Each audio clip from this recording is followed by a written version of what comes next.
And more people coming in.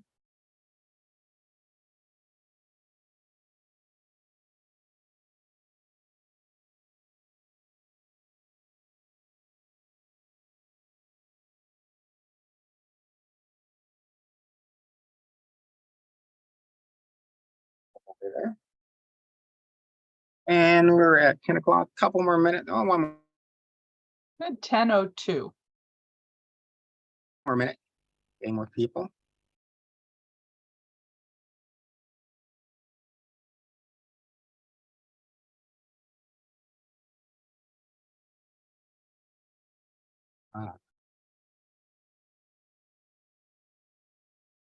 Another board member just came in, Joseph.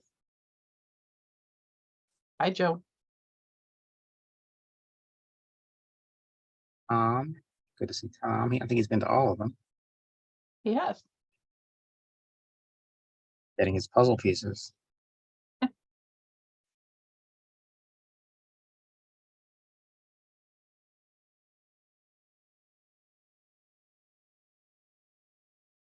All right, it's 10:01. I think that's good. We have a nice number of people in, and I'll start things off. I'll say welcome to our annual seminar, Pieces of the Puzzle. This is day 4, Monday through Thursday. I think we've had some good sessions, and it's not going to change today. We're going to have a great session with Nathan. Oh, sorry, skip forward there.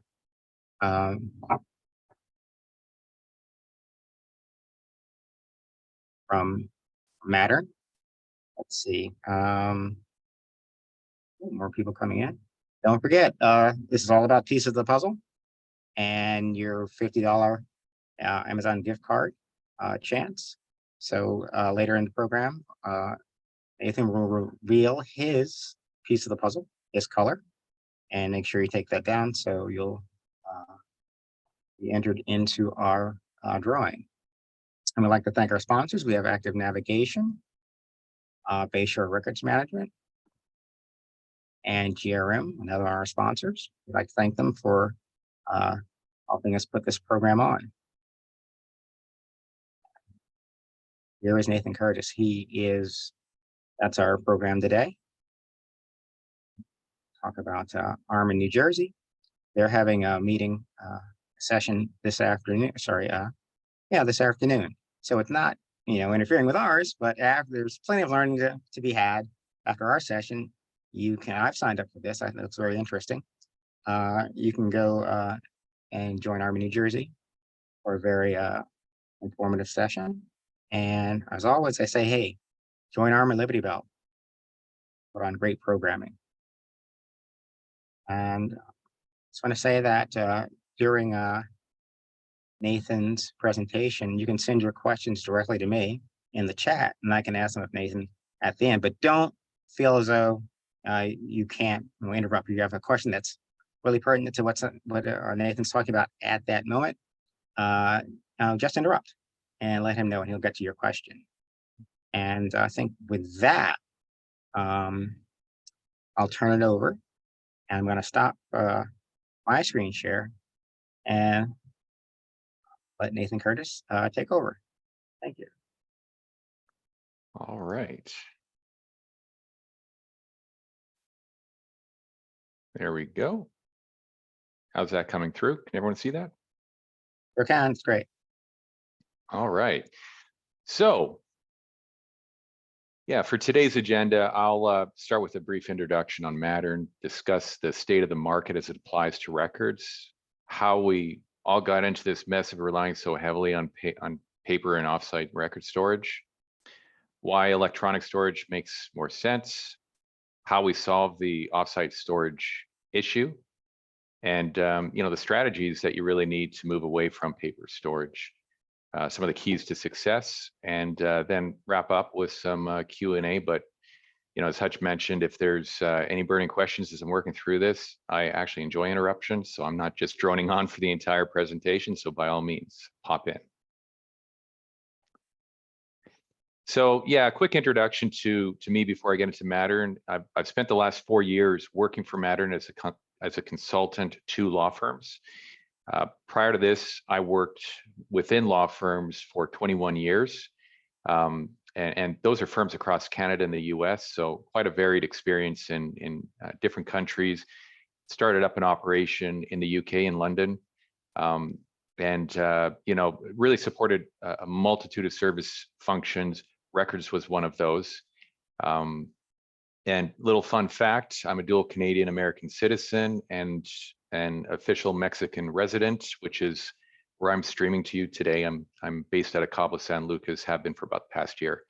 So yeah, very fortunate to have a very understanding owner of our organization. So in terms of Mattern and what we do, the bulk of our business is in support of law firms, but organizations outside the legal industry do reach out from time to time, and we have supported them and are currently supporting some outside the legal industry currently.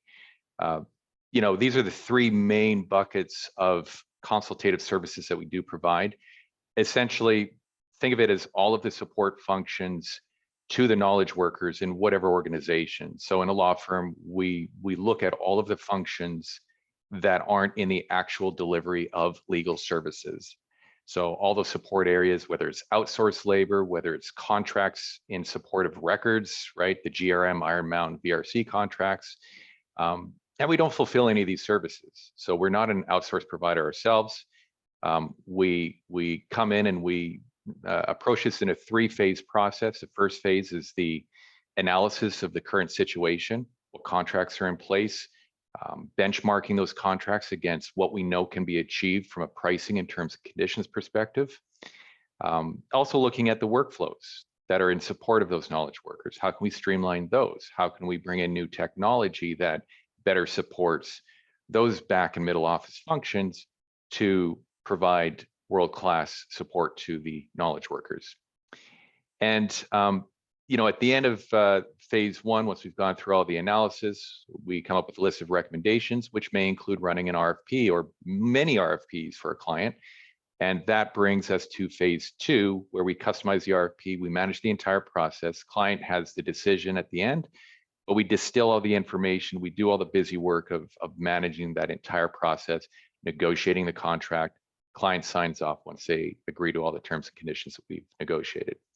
And then the third and final phase is really that ongoing relationship between the vendor and the client, managing through and liaising between any of those service issues that may come up, and any contract addendums that are warranted throughout the life of the agreement. We're there to negotiate that and sit on the side of the client in supporting what they want to achieve. So I'll pause there. Any questions on Mattern and what we're all about, really?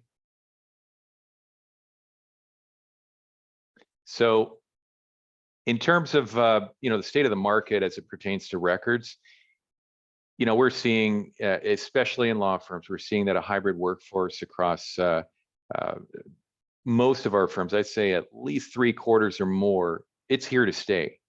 And this calls for more flexible workflows, different levels of access to records. For instance, we just can't carry out the standard practice that was previously in place of retrieving paper from offsite storage and sending to requesters that are working remotely. Not very secure to send boxes of records to residences. And with many of our clients, that was their knee-jerk reaction when the pandemic hit. Unfortunately, a lot of them tried to carry on that practice even to today, and it's just not advisable. It's a high-risk issue there. And people have really grown to accept that working electronically during the pandemic is possible. Lawyers were notorious for being, just ingrained in working in paper day in and day out, and they couldn't get, for decades, they couldn't get away from that. The pandemic really shifted that. And we're seeing that, as archaic as the legal industry tended to be, there is a massive shift to electronic. And even in those individuals that you thought would never change, we're seeing a bit of a softening of their acceptance of working digitally. And then, yeah, here's what we're seeing in the market from an offsite storage vendor perspective.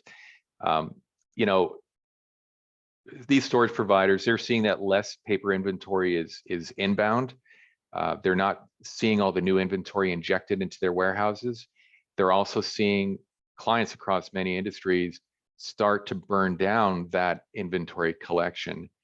And you know, some of these providers are getting creative now, and they're coming up with new solutions where they essentially want to become the records department for an organization. So we're seeing some pretty unique offerings in the market today. But you know, it's overall, what I'm seeing is some desperation from the market. They're just not seeing the influx of new. They're seeing the burn down of existing, and they're trying to come up with new ways of doing things. Unfortunately, some of those new ways of doing things translates into some pretty alarming rate increases. And what I show here, these are actual values of an increase of one of our clients. We weren't working with them on an offsite records renewal. They're midterm. They weren't even at the term anniversary date that would warrant an increase. And their contract calls for no more than CPI, the Consumer Price Index, for an increase. Out of the blue in December, while I was working through an IG program initiative for them, this happened. Their storage provider hit them with these increases. There were more, but these were the main points of it. And you know, they asked me to help. They said, what can we do? This makes no sense. They didn't even receive a rate schedule alerting them to this. Their December invoice came, this was on there. So, you know, storage at 22% increase, that's alarming enough. I mean, inflation is a thing, but it's not a 22% thing. So that was a little alarming. But when you dig deeper and you find, you know, they've tucked away some hostage fee increases here, right? I mean, not everyone recognizes retrieval as a hostage fee, but yeah, I mean, if you destroy anything or you perm out anything, you've got to pay a retrieval fee. And there is just no way that these increases make any sense at all. So, you know, I helped that firm out by just coaching their records manager, and here's what you need to say, here's a part of the contract you need to cite. Because I wasn't formally engaged in the process, they ran with it, and all of these fees were completely stripped. The vendor just backed off, said, okay, we're going to revert everything back to what it was. But they've shown their hand. We know what's to come. And while this is an extreme example, we're seeing a lot of fairly alarming increases of late. So it's a sign of the times. If you haven't renewed very recently, let's say in the last year, you have something coming up, and inflation's still this thing that's front and center in everyone's minds, you can expect to see some increases that you haven't seen before. So just, you know that you can push back, right? You know, and so how do we get here, right? Many people have really just grown up reviewing, marking up documents in paper form, and it's tough to shake those old habits. But what's not tough is to pack paper into a file box and just send it away, you know, especially when you're not seeing those monthly invoices, like a lot of the end users we all support. Pack it up, send it away, out of sight, out of mind. And you know, I'm sure everyone's heard of that rule, the 80% rule, that the rule of thumb that material that's been sent to storage, 80% of it is never touched again during its entire life cycle in storage. You know, and another actual statistic or value data point here is I recently worked with a client on a project for assessing their digital imaging campaign. They had completely stopped the floodgates on sending anything to offsite storage. They just said, "No, we're enough. It's not happening any further." And so they embarked on a day forward imaging campaign, and they actually started looking back at old files too, and anything that was retrieved from storage, they hit those as part of their imaging campaign. Anyway, they wanted to further streamline the process, help them out with that. But as part of the analysis, I had a look at what proportion of records they had sent to storage that were 10 or more years old that had ever been touched. And it was over 93% that never saw the light of day again. So it brings to question, does it make sense to reach out and pull material back for an imaging campaign if the content probably is never going to be required again? So a little more on that in some slides ahead where I break down the numbers. But you know, to compound matters here in how we got into this situation, a lot of organizations out there have no concrete plan in place to actually burn down or reduce that inventory. Oftentimes the expense isn't in the budget, and that you know, that can gets kicked further down the road. Meanwhile, rate increases are adding up year over year, especially recently. Or, you know, as in the case of attorneys, especially, they have this mindset that they need to serve as records custodians for all of their clients. And that's actually not true, but they feel that that's the case. And they completely ignore the risk that over retaining information presents to both the firm and their clients. And unless what you know what to look for and what can be rejected in storage contracts, you know, most of the time these are in direct favor of the storage provider and not their clients. The end result, you know, organizations are now paying the price, and we're seeing some of the, you know, some of the largest increases that we have in really ever. So it's you know, now's the time. We've got to tighten things up here. So in terms of why digital storage should be considered in place of offsite paper, you know, there's simply an ease of collaboration when you're working digitally. And with effective version control, you also know which documents are the latest versions. You know, think about that issue on paper and, you know, the old red lines and trying to figure out who's got what. It just doesn't work. Electronic files, you know, they also better support a hybrid environment, remote workers.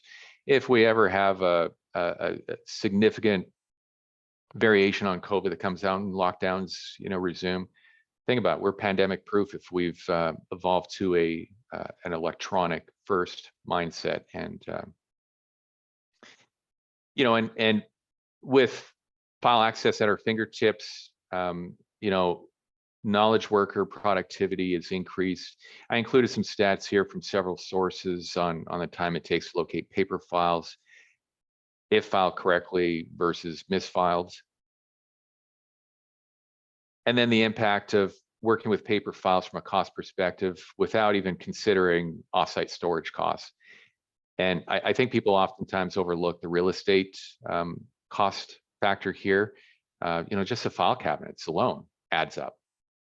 But then, you know, the positive news here is that organizations that go digital, 60% of those achieve payback within 1 year. And then, you know, if we just cast that out to 18 months, we're looking at over 80% that achieve payback or ROI benefit. So a good story to tell there. So, right, with all that, how do we solve this problem, right? At the core, you need an IG program that declares electronic as the official form of record. You know, if you think in terms of going through an imaging campaign, it won't help to image all of these records, then end up unable to shred a lot of that material due to end user pushback because you lack the policy to point to. You lack that policy that supports electronic as the official form. And of course, information security is paramount. You don't want to lose steam in a digitization campaign by going paperless and then getting hit with a major data breach that stalls out that progress that you've made. So, you know, there's in our IG analysis, we're always, you know, sitting down with the CIO, IT directors, and really digging into their data security program and what elements they have in place, what audits are in place, and a very, very important component to all of this. And you know, another part of the IG framework that really should be dialed in is having that single point of truth, that single source of truth, that one repository. That is the ideal approach. I know oftentimes there's reasons in law firms where that's not possible, but you need to shore it down. I'm almost always finding that law firms have, you know, half a dozen or more data repositories floating around. So as long as we can, whittle that down to 1 or 2, we're making massive improvements. And a roadmap. How will you attack that inventory burn down? As part of that roadmap, you need to consider how many records you can eliminate year over year to clear out your inventory before the end of your contract. And then compare that to how close you are to the end of that contract. Do you have enough runway? Are you going to be able to complete the inventory burn down or the majority of it before your next renewal? Because I got to tell you, once you start that burn down, your provider's going to notice, and you're going to lose a lot of negotiation leverage when you go to renew. So, contract aside here, consider how you'll hit those quick wins out of the gate to start savings as early as possible, because it has a compounding effect once you start the savings. Pull the trigger on those offsite boxes with good content detail to comfortably make retention decisions. But concurrent to that, you should also look at starting the approvals process on those decision points that you feel will take a lot of time to secure. So, so that once you're finished with the low-hanging fruit, the project can carry on without skipping a beat. So, what I'm talking about here is really those records where you don't have good content detail, not good enough to make retention met, not met determinations. And, if you actually cast out, you time how long or how many boxes it takes for someone to review and flip the lid and review physically what's in each box. If you then multiply that out, oftentimes I'm finding clients are saying, yeah, we're looking at 3 or more years here to remediate the data and what we have. That's just not reasonable. So, and the courts are supportive of reasonable measures in this regard. So, you're gonna have to make some tough decisions, right? Where do we draw the line on flipping the lid, physical inventory review to, okay, this has been offsite for 20 or more years. We don't have a clue what's in it. We don't even know the information owner. Those are some of the decision points that you should start early in the process, so that by the time you're done with the low-hanging fruit, you can attack what you can quickly from those approvals. But also, give consideration to who's responsible for calling courtesy copies and other non-record material from what is normally sent to storage. There's likely a need to revisit training, a training opportunity here with select groups, or maybe even the entire organization on that topic alone. If I know what people are sending off, I would say at least 90% of the firms I work with, if you take a good hard look at what people are trying to send off site, the vast majority of it's unnecessary. And that feeds into the whole point that most documents today are created electronically. The point being here, almost everything that users are sending to records for offsite storage, it's already somewhere else electronically. So any digitization workflows that you need to develop should bear that in mind. How will you address calling material from what users are sending to storage, so that you actually only target legitimate hard copies that warrant digital conversion? You can really make some strides there if, say 90% of the material that is normally sent to records is removed, and what that balance of 10% is all you need to actually convert. Quickly pause there. Hutch, any questions have come in so far? Let's see what we have here. We have a comment. And this is from Tom Kennedy, commenting on signs of vendor trouble. There's something going on with your offsite. He says, I think another possible sign of trouble could be if the offsite vendor goes 5+ years without any actual price increases, particularly in flat fee vaulting. That could be a sign of something, on the horizon. I think a price increase, a big one, is that what Tom was referring to. Have you seen? Yeah. Do you think? Yeah. Yeah, no, I agree. Because I mean, no one wants to see price increases, but if if there's been so many years without, eventually that's probably going to trigger, it's going to come under the microscope with the vendors management, and their leadership is going to, hey, you guys got to catch up here. Why haven't we? The caveat to that would be, of course, if there's any agreements that have rate locks for certain years, and that's usually what we work to achieve.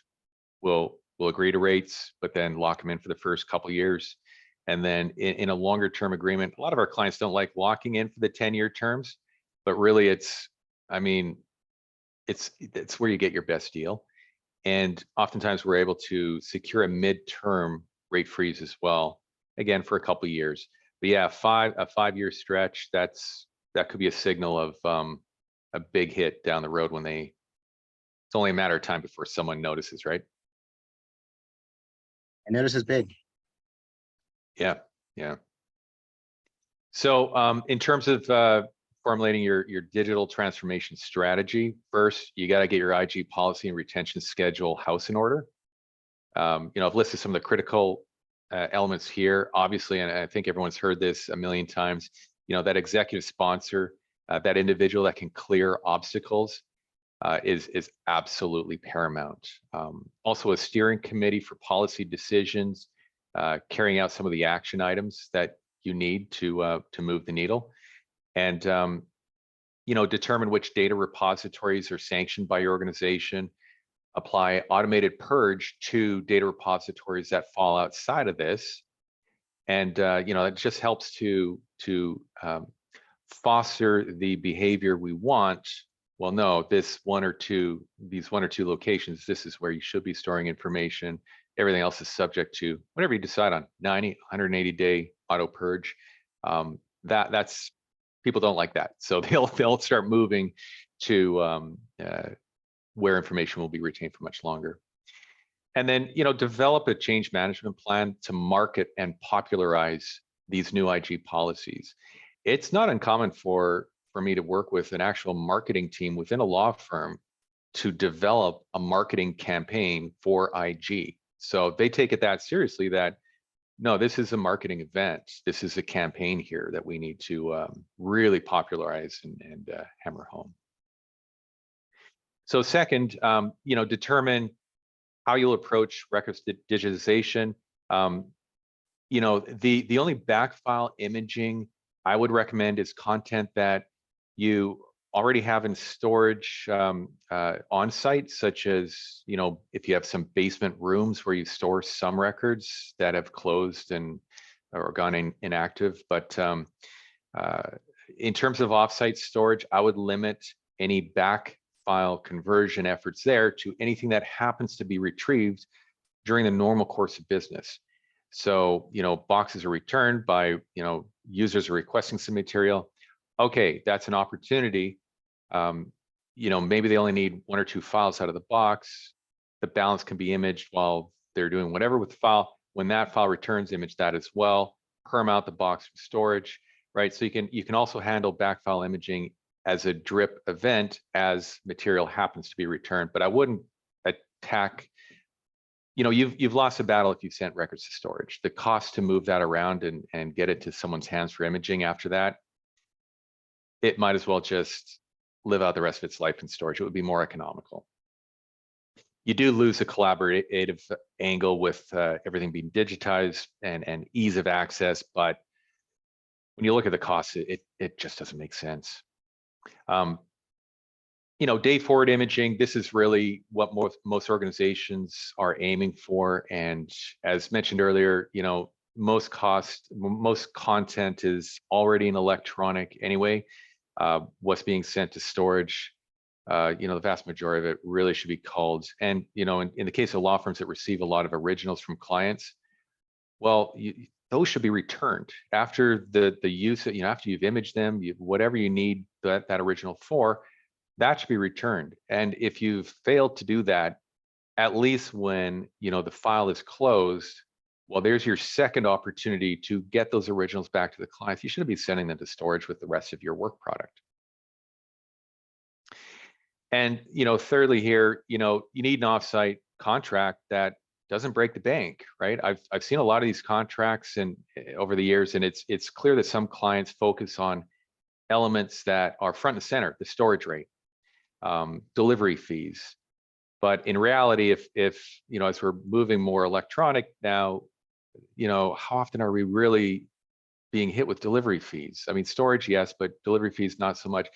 They haven't, a lot of our clients, again, it's evident in the rates that they haven't put effort into negotiating favorable retrieval or destruction fees. You could also negotiate no cost audit rooms if you're getting serious about burning down your inventory. That's where the flip the lid opportunity, it may be better to visit a warehouse for a day a week, and if you have no cost audit rooms, and that's an easy thing to negotiate in these contracts, that is a nice little check there. Minimum storage fees. So these can really impact your ability to achieve meaningful savings in a burn down project. I've seen some really punitive minimum storage fees that really handlock you to just keeping the inventory. Once you hit 25% burn down, I mean, you're basically locked in for the rest. And if your contract doesn't allow you to reasonably catch up on destruction, you shouldn't shy away from changing providers. And the point here is, even if it's the last thing you want to do on earth is change a storage provider, simply by creating a competitive situation through the release of an RFP involving others in the bid, that's something that really we find moves the needle. I see it all the time. Incumbents don't budge on pricing. They don't want to come to the table. Suddenly they're hit with an RFP. Oh, the tone has changed, and we get somewhere with them. Nathan, can I interrupt for a quick minute? Yeah.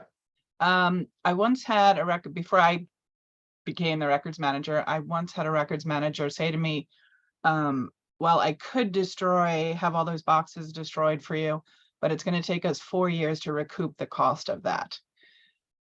And at the time I thought, yeah, but I'm paying for storage for 4 years. I'm paying to retrieve records. I'm paying to, for those 4 years. So, Yeah. at the time, I just couldn't wrap my head around that. It was a weird situation.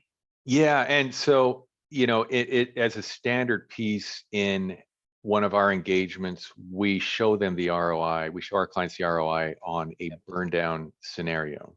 And we always build it out as let's look at this as a 10-year period. We're going to, our recommendation is lock in for 10 years for the storage provider, but then let's, day one, let's hit the ground with a plan to burn down. And I'm typically seeing the ROI in about 1.5 to 2 year range. It's, and I'm not discounting what you're saying.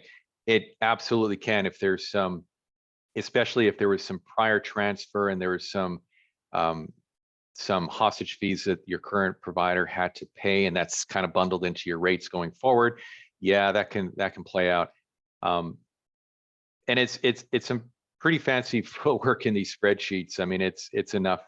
It takes a day just to figure out all the formulas to make it work, with the year-over-year escalators, with the offsetting effect of the storage savings that you achieve, and the realistic, like, when are we actually going to start this? So I typically actually build them so that year one, there's nothing. It's all planning. It's all getting your house in order for, okay, year two, day one on year two is when we actually achieve the first destruction. That's kind of the more realistic approach I take with how I present that to my clients. But then there's that compounding effect. So even if you've got a 4-year break even, then by the end of 10 years, you look and you're like, okay, yeah, we spent a little more at the front end. Oh, look, but we saved $600,000 by the end of this contract term. That's good, right? Right. And I mean, 4 years, if I didn't do it, then in 4 years, I was still going to have, at some point, I'm going to have to destroy those boxes. Yeah, I mean, you just can't keep kicking that can. Wasn't there a Yeah. policy covering this anyway? That's so interesting for a records manager not to want to enforce a policy if something is supposed to be destroyed, if it's supposed to be I destroyed. don't believe they destroyed anything in the 90-year history of this firm prior to me taking over and wanting to burn everything. Classic law firm. Yep. Yeah. That's that almost all of them that we work with, that's out of the gates. It's like, yeah, we have 120-year history and we haven't done anything. Yeah. Oh, all right. We have a We're going to comment have some here. fantastic ROI on this analysis. Yeah. Yeah. We have a comment here from Kathy Lovemore, and she annual review of retention schedule departments are key. Working with one department found a subset of records retention was decreased and allowed an opportunity to decrease records going off site and destroy records. Department made this one of their goals for the year and made it a priority. So let's see. It's a Yeah, great she point. found- yeah. Yeah, and you know, that's in some of the conversations I have with my clients, you know, once we work through the, you know, the findings and the recommendations, is the now what? Okay, well, the change management component. How are we going to carry these initiatives forward? And we're coming up with some pretty unique ways of carrot versus stick. Again, culture comes into play here. I work with some firms that are big on the stick, other firms that are big on carrots. And so there's different ways that you can approach it, but you know, there's, yeah, some departmental goals. You know, what do they get if they achieve those goals, right? And it could be a collective additional bump to their annual incentive program. You know, so it doesn't need to be a stick in terms of, well, we're going to disincentivize them if they don't meet this criteria. But think in terms of, you know, I prefer the carrot approach, but think in terms of adding a little bit to, okay, here's what we normally, your potential normally is, well, we're going to give you a 10% bump if this happens. So some of the law firms I'm working with are actually adopting practices like that. But yeah, it's important to work department by department, come up with some goals, and helps with the buy-in, right? Helps get them excited about burning down stuff that they thought, you know, you never thought they'd get excited about. So very good. Let me see, where do we leave off here? I have another Right, so- question, a comment. Oh, Sure, I'm gonna interrupt again. go for it. You mentioned that it's the best practice to return physical client originals to the client upon matter closure. And Greg agrees with that. But how? How does information governance records department know if there are physical client originals in the file? And here at Fox, they close about 2,700 matters a month firm-wide. Yeah. It's not reasonable to ask 2,700 times, is there a physical client original with this? I would think that maybe your records management system would list if things are put in properly, that something is original. We normally identify original documents. How do you find that, Nathan? So we need to back the process upstream earlier. So Greg's absolutely right. You know, in a firm the size of Fox, and you know, he'd need to have an army added to his team to be able to keep up with a practice like that. The end users need to understand, the end users need to have a better understanding and grasp of records. So that's where in an IG campaign, you need to popularize, you need to market the program, you need to have ongoing training, even if it's a little bolt on to regular IT security training. But we need to get these end users in the practice of, okay, client original, we've imaged it to whatever DMS we're using. It's time to return that original, right? You know, some final settlement agreements. Again, we image that. We've got our record of it. That original ink signature version, that's back to the client. It shouldn't be left to the very last step, and record shouldn't be the only gatekeeper in that process. We need the end users to participate here. That's really where you're going to find success. Now, easier said than done, I know. But it's not reasonable for Greg and his team to carry the burden of that entirely on their shoulders. Right. Each of our practice groups taxonomies does have a client originals option, but like, how could we possibly police that people are actually using that correctly? We can't.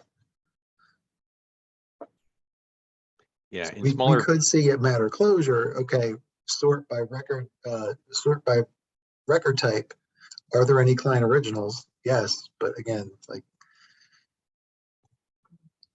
yeah, end user education and all, but it's just herding cats, you know. yeah. One practice that a couple firms I've worked with recently have adopted is that they just told people, we're not sending anything else to storage. You know, you're limited on paper storage at your desk now. Everyone's been paring that down drastically. And no more offsite storage. Do not send a file box to records, right? So that's where they've really taken that hard line, and it's forced people to really question what they're keeping in paper anymore. So there's a couple other angles that can be, you know, some other levers we can pull, but yeah, I know it's not an easy task. None of this is, right? But Greg, is there any way you can start small scale, maybe just the Philly office as an example or something like that? Can you herd that maybe 3 or 4 cats? Is that possible? Maybe, but prior to when we switched from legal key to IRM 6 very, very long years ago, Yes. there was absolutely no policing whatsoever of people's use of the taxonomy.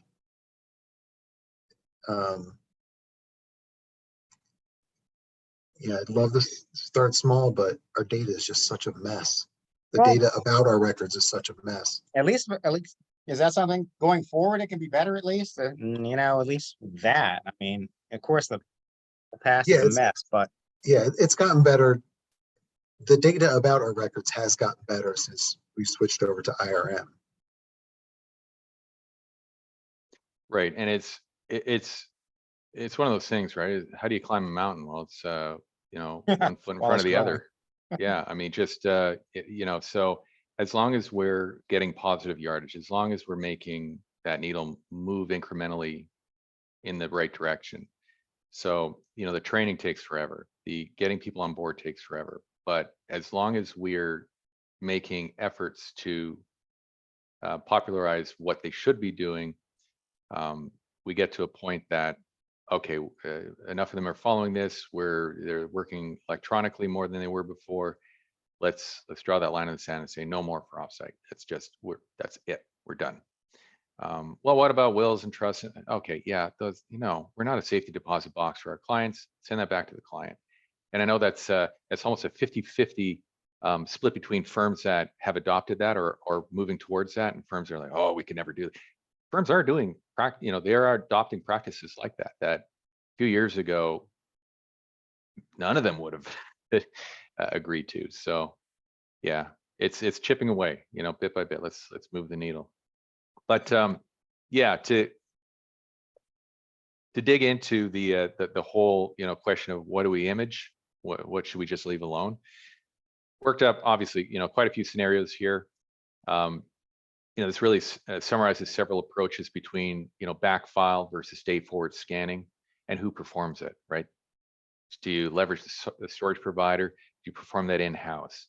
And just what the cost breakdown looks like, just on some very typical rates, not the best, not the worst I've seen, but just some very average rates here. These are all based on the box, not the cubic foot. You know, for instance, you know, imaging. So a lot of them are including a setup fee, covers the first number of pages. You know, for delivery, if we're looking at pulling boxes back from storage, the delivery fee is divided by 10. You know, we can modify this. If you bring back 20 at a time, this would knock it down to $1 a box. But, you know, this really plays out what your costs look like in a variety of scenarios. You know, obviously having the storage provider perform this, not a great option. $200+ per box, not feasible. It's about 10 times what it costs you to store that box for 10 years. So, you know, if, you know, the time using or the cost using in-house labor, massive savings there just by you know, whether you're leveraging records personnel or the copy center. You know, and a lot of the times this can be approached as kind of a as time permits event, not as a big deadline oriented task. So bring back 10 or so boxes at a time. They can chip away at it as time permits. But you know, the upper right chart here displaying the day forward initiative. You know, this is where things get a little more economical. If you're in an outsourced environment, worked out what the typical labor costs are in the Philly market, and you know, even right down to, in all these charts, what cloud storage costs, and that's even a high value. That's based on the average number of pages in a box and how much data, a mix of, I believe I worked out 75% black and white, 25 color. And these rates are based on what you or I can achieve on the street, not what a large organization can achieve. So 32 cents for a box to store that cloud-based with year-over-year escalators, drop in the bucket. But I often get asked that question, well, there's a cost of digital storage too. What is that? If you're using in-house labor for that day forward initiative, again, the box has never gone off-site, so there's none of those expenses to retrieve, deliver, et cetera. You know, that's obviously the most economical option. So I know I kind of went through that really quickly. Any questions? Okay, so what does it cost to just store a box, right? You know, I used 5% year-over-year escalators and a rate of 20 cents per cubic foot. Again, we've seen much better, but you know, just trying to keep it as a fairly even benchmark here. And you know, I based, okay, you need to store that for 10 years, and then after 10 years, retrieve and destroy. So you're not actually retrieving and destroying based on year 10 rates. You will have another rolling of the calendar year and likely another year-over-year escalator that will come into play. So the spreadsheet I built out used year 11 rates for these. And then, of course, I had to give Iron Mountain special treatment here because they're a special bunch, adding handling to their destruction fees. Yay, Iron Mountain. So, you know, a typical cost here to store a box for 10 years and destroy it, factoring all the escalators and what your destruction cost would look like after a decade, you know, you're looking at $16. If you're with Iron Mountain, sorry, you're looking at 20. But, you know, so again, the cost to, the battle's lost if you have sent the box to storage. You know, you've already paid the price. Let it live out the rest of its life. Don't bring it back purely for an imaging effort. If you happen to, throughout the course of a business need, fantastic opportunity to image that box, get it out of storage. But really the gains are made on the day forward initiative. That's where you find, you know, it's more costly. Again, you know, in the best scenario, you're looking at, you know, $50, $60 with in-house labor. But the ease of collaboration, ease of governance, you win some gains there. Plus, 5% year over year might be wishful thinking nowadays, based on what I've seen lately. A lot of double-digit increases. So these numbers could be a best case scenario at this point. Nathan, Yes. I've heard of a strategy in which you call boxes back and you take old material out of it that could be destroyed or should be destroyed, and then you put new material in it that you want to send offsite. And you know, the offsite storage doesn't know the difference of what you had in that box, and you just you know, recalculate, you redo your inventory and send it back. I mean, Recycle the box as long as it's in good shape. You're not going to get hit with Yeah. reboxing fees. Yeah, no, absolutely. That's another strategy you can layer onto this effort. Yeah. you know, a lot I of firms that are doing that. I haven't heard it done a lot, but I know there are firms out there doing that. But that's something you would say is an okay strategy. I'd say that's an okay strategy, but I got to tell you, I prefer that the strategy is we're not sending more Yeah. material to storage, right? Mhm. That's Yep. that's the nirvana state.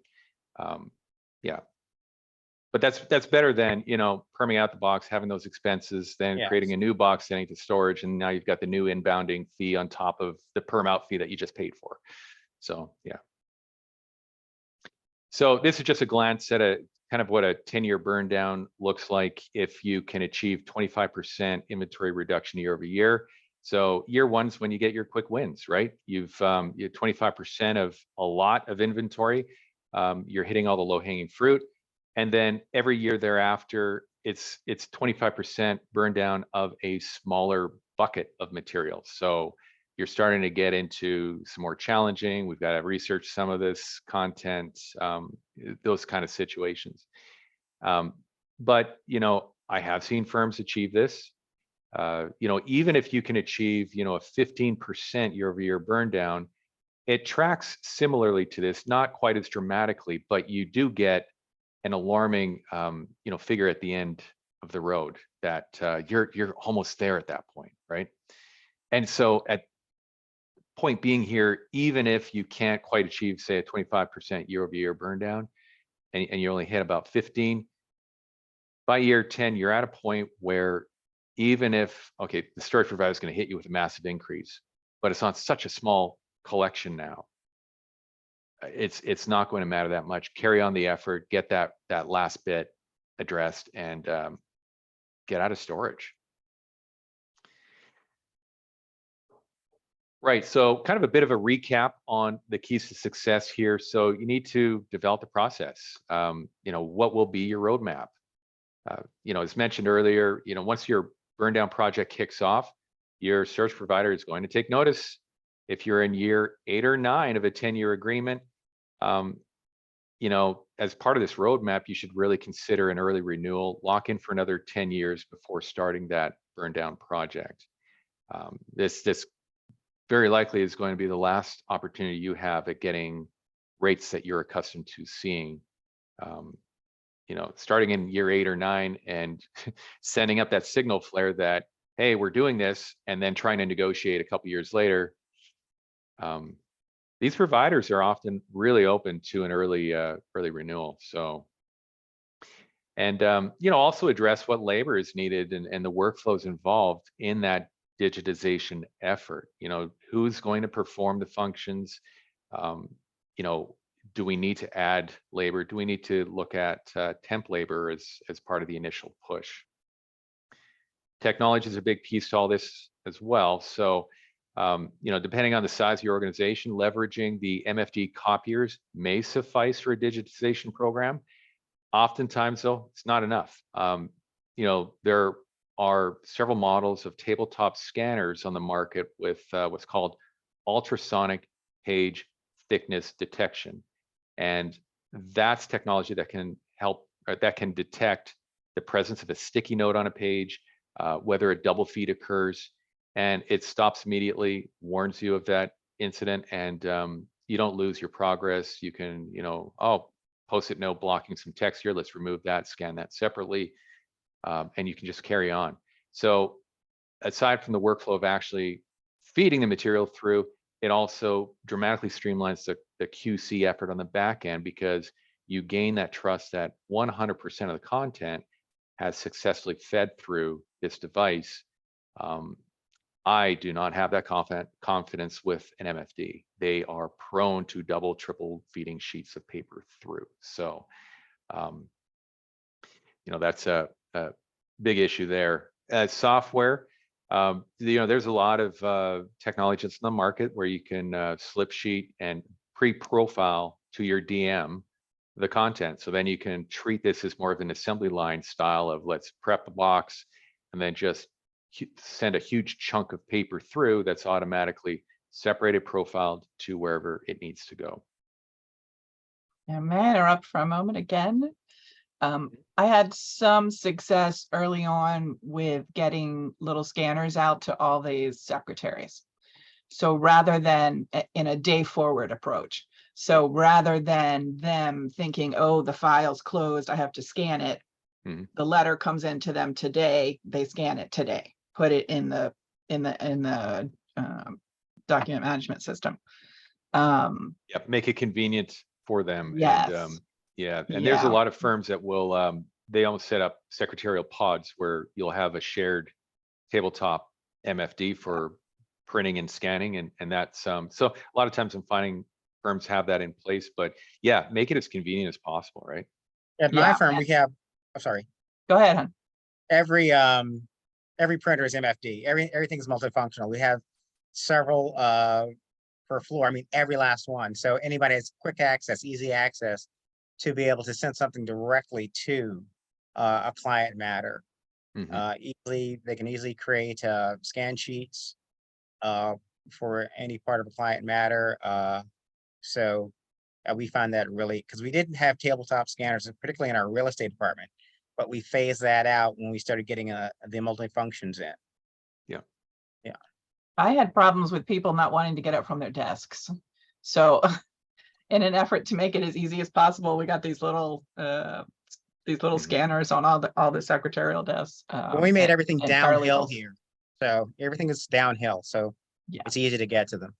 Yeah. Yeah. Yeah. Now these, these scanners I speak of, they're production level, mid to production level, and they usually run them around $7,000. They're pricey, but for a large scale kind of day forward effort where it's like, okay, we have the bandwidth, or we're adding the bandwidth to records and or office services.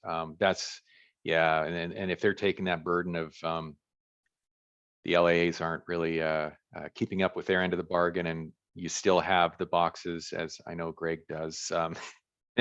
That's one approach there to help. And the thing is to get rid of that paper once you scan it. We do not create Yes. nearly as much as we used to in the firm. We used to create 3,000, 4,000 boxes a year to leave. Mhm. And that we don't even have that anymore. We do not create that much paper that we even have that, and due in part to our scan. Very good. And material also, there's less coming in paper anyway. It's more Yep. electronic, and just to be able to take the paper that does come in and convert it really just cuts down on what we even in. Yeah, I'm a big proponent of imaging at the front door, right? The mail center should be a part of the whole program, right? If everyone has a shared understanding that everything that enters the building is imaged, what paper exists is really, most of it is just transient record, courtesy copy type material. And we could have a whole discussion on just that piece alone. How do you image at the front door, and so many opportunities and angles that you could approach that alone, right? Yeah, quickly to close this out, you got to be mindful of the firm, organization's culture. And if you haven't already worked through a formal IG program development or redesign, priority number one is ensuring that you have that executive sponsor, as I mentioned earlier. You need to hear from a cross section of department representatives to better understand their information needs. Also helps to sell the program. They feel there's a psychological component to this. They feel involved. That helps down the road. If you just come up with some policies without involving them, tougher sell later on. Take all this information along with your recommendations to a steering committee of representatives, typically from the groups listed here, and audit policy compliance. But bear in mind that this isn't a punishment tool; it's a training opportunity. I actually had a client call me yesterday, panic-stricken because they're being audited and they've never been through one, and it's okay. They're there to find things. They're going to find things.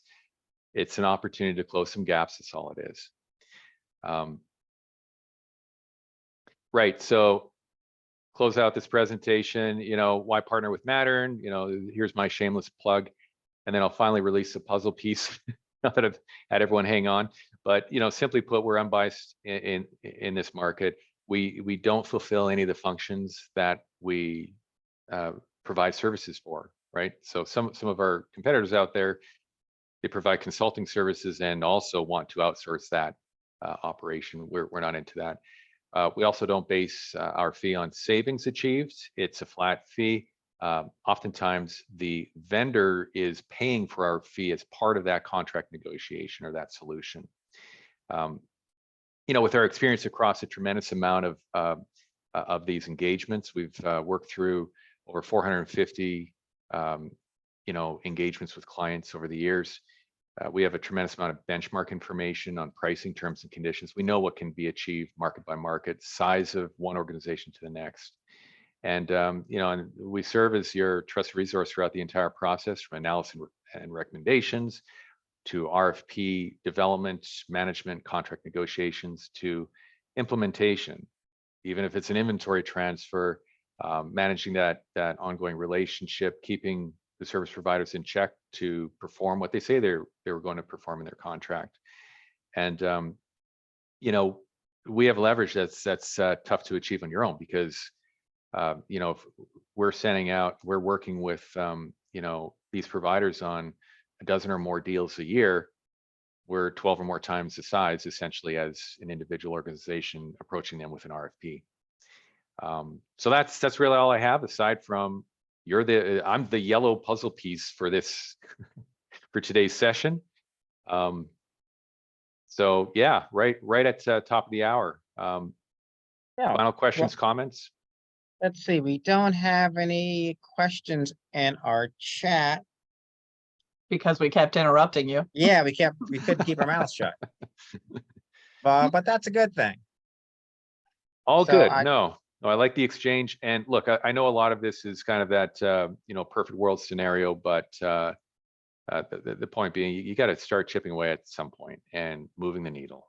And Okay. eventually there's an accumulation effect of chipping away, moving the needle, that when you look back years later, it's like, wow, we started there and we're here today, right? So.